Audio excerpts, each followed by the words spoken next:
Brinquei com uma ouija de papelão e o preço foi alto. Lembrando, todos os nomes são fictícios. Meu nome é Roberta, tenho 28 anos e até um tempo atrás eu era uma pessoa que dava risada de quem acreditava em fantasma, espírito ou qualquer coisa do tipo. Eu moro sozinha num apartamento alugado de 1 quarto e sala. Como a grana é curta e eu passo muito tempo em casa, criei o hábito de escutar podcasts de terror, crimes reais e mistérios enquanto arrumo a casa ou faço marmita para a semana. Para mim era puro entretenimento, histórias para passar o tempo. Num desses programas, um rapaz que se dizia ocultista comentou algo que me chamou a atenção. Ele disse que as pessoas têm uma visão muito romantizada do contato espiritual. Falou que você não precisa comprar um tabuleiro Ouija na loja, feito de madeira bonitinha, para a coisa funcionar. Segundo ele, o que importa é a intenção. Se você pegar um pedaço de papel, escrever as letras e direcionar sua energia para chamar algo, o portal se abre do mesmo jeito. O material é inútil, a chave é a mente. Guarda isso. Numa sexta-feira à noite, no mês de novembro, estava caindo uma tempestade daquelas. A internet de casa caiu, o 4G não estava carregando nada, e eu me vi em um tédio absoluto. Sentada no sofá ouvindo a chuva bater na janela, lembrei dessa história do podcast e resolvi fazer o teste de sacanagem. Pensei, vou provar para mim mesmo que isso é efeito psicológico. Fui até a área de serviço, peguei uma aba de uma caixa de papelão de uma compra de mercado, abri e escrevi o alfabeto com um canetão preto. Embaixo coloquei os números de 0 a 9 e a palavra sim num canto, não no outro e adeus embaixo. Fui na cozinha, peguei o copinho de vidro grosso desses de tomar doses de cachaça e voltei para a sala. Sentei no tapete felpudo, coloquei o dedo indicador e o médio em cima do fundo do copo, virado para baixo e falei em voz alta, me sentindo uma idiota no meio da sala escura. Tem alguém aqui? Fiquei uns 5 minutos assim e nada. Apenas o barulho da chuva lá fora. Achei que era palhaçada, mas resolvi tentar mais uma vez, me concentrando mais, olhando fixo para o vidro. E foi aí que a temperatura do copinho mudou. Não foi impressão. O vidro do copinho ficou gelado. Sabe quando você tira um copo da geladeira e ele sua na sua mão, chegando a escorregar? Ficou exatamente desse jeito. A umidade dos meus dedos condensou no vidro. Do nada, o copo começou a arrastar pelo papelão, muito devagar, fazendo aquele barulhinho áspero de vidro ralando no papel. Ele subiu e parou em cima da palavra sim. Meu coração deu um soco no peito, mas meu lado racional gritou na hora. É o efeito ideomotor. Você mesmo está empurrando por reflexo muscular. Para testar e provar que eu estava me boicotando, fechei os olhos com força, virei a cara para a televisão desligada e fiz uma pergunta da qual eu sabia a resposta, mas que exigia precisão. Em que ano estamos? O copo andou, parou, andou de novo, fez 4 movimentos. Quando abri os olhos e olhei para baixo, ele tinha parado no 2, depois no 0, depois no 2 e depois no 3. O ano exato em que estávamos. O clima na sala mudou drasticamente. Sabe quando o tempo fecha para chover e a pressão cai tanto que o ouvido meio que entope? O ar ficou pesado. Falei com a voz já meio embargada e trêmula. Quem tá aí? Dessa vez o copo andou rápido. A força embaixo dele era nítida. Meus dedos mal acompanhavam a velocidade. Ele formou a palavra fome. Perguntei já com falta de ar. Fome de quê? Ele arrastou com violência para as letras. V, I, D e A. Tirei a mão do copo como se tivesse tomado um choque de 220 volts. O vidro rolou pelo papelão. Me deu um instinto ruim, um pavor primitivo que subiu pela espinha. O desespero foi tanto que eu não pensei em regras do ocultismo. Eu não movi o copo para o adeus. Não fechei o jogo. Não falei nada. E esse foi meu pior erro. Só levantei num pulo. Peguei o papelão, amassei de qualquer jeito e soquei dentro da lixeira da cozinha. Bem por cima da borra do café da manhã e de umas cascas de ovos. Fui para o quarto, acendi a luz, liguei a TV no volume alto, mesmo sem internet, só na TV aberta. E fui dormir me chamando de idiota, tentando me convencer de que o medo me fez mover o copo. Só que eu tinha deixado a porta aberta, e nas 2 semanas seguintes, a minha vida e a minha casa viraram um inferno silencioso. A primeira coisa que me atingiu foi o físico. Começou com um cansaço que beirava a doença. Eu dormia 8 horas por noite e acordava cansada, destruída, com os ombros pesados, dor na lombar e o pescoço duro. Eu me arrastava para ir trabalhar. Tomava litros de café e parecia que a minha bateria estava sempre em 1%. Depois, começou a degradação do ambiente. O meu banheiro, que sempre foi impecável, começou a feder a esgoto e carne estragada. Nada. Era um odor que embrulhava o estômago. Eu jogava cândida pura no ralo. Esfregava o piso, passava desinfetante. O cheiro não saía. E o mais bizarro, dava uns 10 ou 15 minutos, o cheiro sumia, completamente sozinho. E o banheiro voltava a cheirar sabonete. Na segunda semana, a paranoia tomou conta de mim. A sensação de ser observada era 24 horas por dia. O desespero de morar sozinha é que você sabe exatamente onde deixou suas coisas.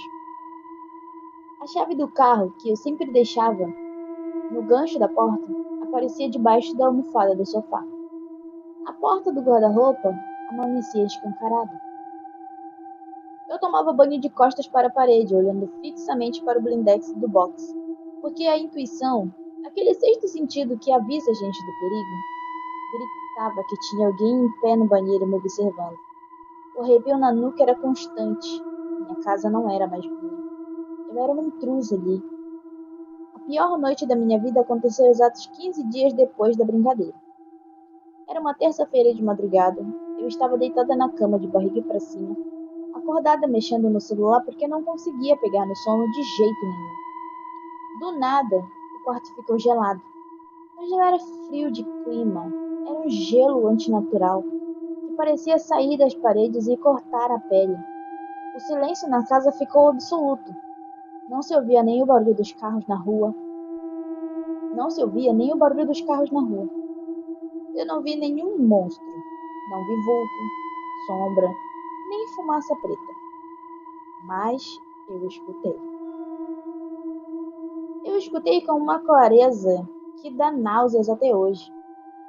O barulho do piso de taco de madeira do meu quarto estalando. Alguém deu um passo do lado da porta. Depois outro passo e outro. Eu congelei. A adrenalina paralisou meus músculos. O estalo da madeira foi chegando perto da minha cama, num ritmo lento, arrastado. Então, o meu colchão afundou. Bem do meu lado esquerdo, na beira da cama. Eu senti o peso de uma pessoa se apoiando. O lençol esticou sobre mim. E nesse momento, o cheiro de esgoto e podridão inundou o quarto de uma vez só. Senti um ar incrivelmente gelado batendo no meu rosto, como se tivesse algo respirando bem em cima de mim, a um palmo do meu nariz. Começou a me dar uma falta de ar desesperadora. Era um peso físico no meu corpo que não me deixava puxar o fôlego. Eu estava sendo sufocada por uma presença opressiva e invisível. Eu sabia, com toda a certeza do mundo, que se eu desmaiasse ali, eu não acordaria mais. Aquela coisa ia terminar de sugar o pouco de vida que ainda me restava. Juntei toda a minha força de vontade, a raiva de não querer morrer no meu próprio quarto. Fechei os olhos com força. e quando finalmente consegui soltar a voz da garganta, gritei, rasgando as cordas vocais: Sai da minha casa! Você não é bem-vindo aqui! Vai embora! No exato momento em que eu gritei, um estrondo surdo tomou conta do quarto. A minha janela, que era de vidro inteiriço, estourou. Não foi cena de filme de Hollywood como explosão de luz. Foi um estouro seco e brutal. A pressão dentro do quarto ficou tão esquisita, ou o choque térmico foi tão violento, que o vidro simplesmente não suportou. A janela rachou por inteiro, caiu para fora, espalhando cacos pelo beiral e despencando lá para baixo, na calçada do prédio. O vento gelado da madrugada paulistana invadiu o quarto, e no mesmo instante o peso no meu colchão sumiu. O cheiro desapareceu na mesma hora. Eu consegui respirar fundo, puxando o ar para os pulmões. Eu não tinha dinheiro para simplesmente arrumar uma mala e ir para um hotel, pagar a multa da quebra de contrato na imobiliária e me mudar. A vida não é assim. Você tem que lidar com as consequências e pagar os boletos. É, isso é verdade. Ah, boletos. Passei o resto da madrugada encolhida no sofá da sala, com a TV ligada e todas as luzes acesas, tremendo de frio, porque o vento entrava direto pelo buraco do meu quarto. Assim que amanheceu, fui na área de serviço pegar a vassoura e uma pá para limpar o resto do vidro que ficou no colchão do quarto. No chão do quarto. Não é no colchão, gente, é no chão.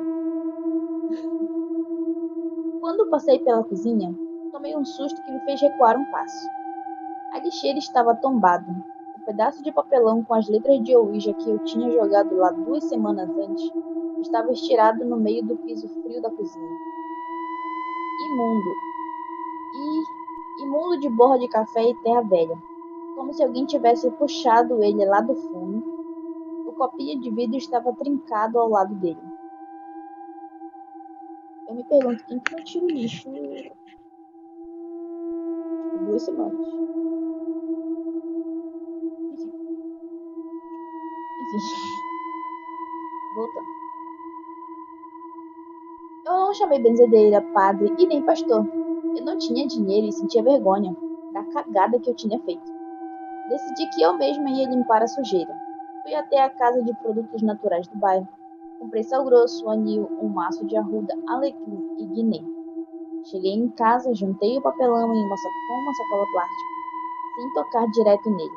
Coloquei num saco de lixo grosso e levei até uma caçamba de entulho que tinha numa obra 2 ruas abaixo da minha. Depois, comecei a faxina mais pesada da minha vida. Diluí o anil na água, coloquei sal grosso e esfreguei o chão do apartamento inteiro, do fundo até a porta da rua. Enquanto eu esfregava, eu chorava e rezava com raiva, dizendo, em voz alta, que a casa era minha, que meu suor pagava aquele aluguel e que nenhum encosto parasita ia me tirar de lá. Eu tomei banho de ervas e deixei copos com sal grosso nos cantos da sala. Paguei um vidraceiro para colocar uma janela nova no mesmo dia, inventando que o vento tinha batido a folha com força. Alguns meses depois, eu ainda moro no mesmo apartamento. A limpeza funcionou, a casa voltou a ter um clima leve. O cheiro de podre nunca mais apareceu e eu acordo disposta. Mas o trauma ensina. O relato fica por aqui. E sim, o trauma ensina. Gente, por mais que você não acredite, mas não testa. Não é necessário você testar sozinha, na sua casa principalmente, sem um conhecimento de nada, sem uma ajuda de ninguém. Porque isso pode acontecer sempre. E é muito perigoso. Vai que ela não consegue tirar esse encosto, esse espírito, sei lá o que foi isso que estava lá na casa dela. Poderia até matar ela, sabe? Poderia possuir, poderia fazer algo de ruim para ela. Ela teve muita sorte que ele não fez nada de ruim no final das contas. Então, assim, é um conselho, né? Acho que a maioria da gente que fala sobre relatos sobrenaturais fala sobre isso. Não faz o que você não conhece, não mexe com o que você não conhece. Porque o espiritual, ele é real. Ele existe. Ele tá ali. Ele só não tá se mostrando pra você o tempo todo, mas ele tá ali. Isso. Esse foi o relato de hoje. Obrigada por ouvir até aqui. Tchau, tchau.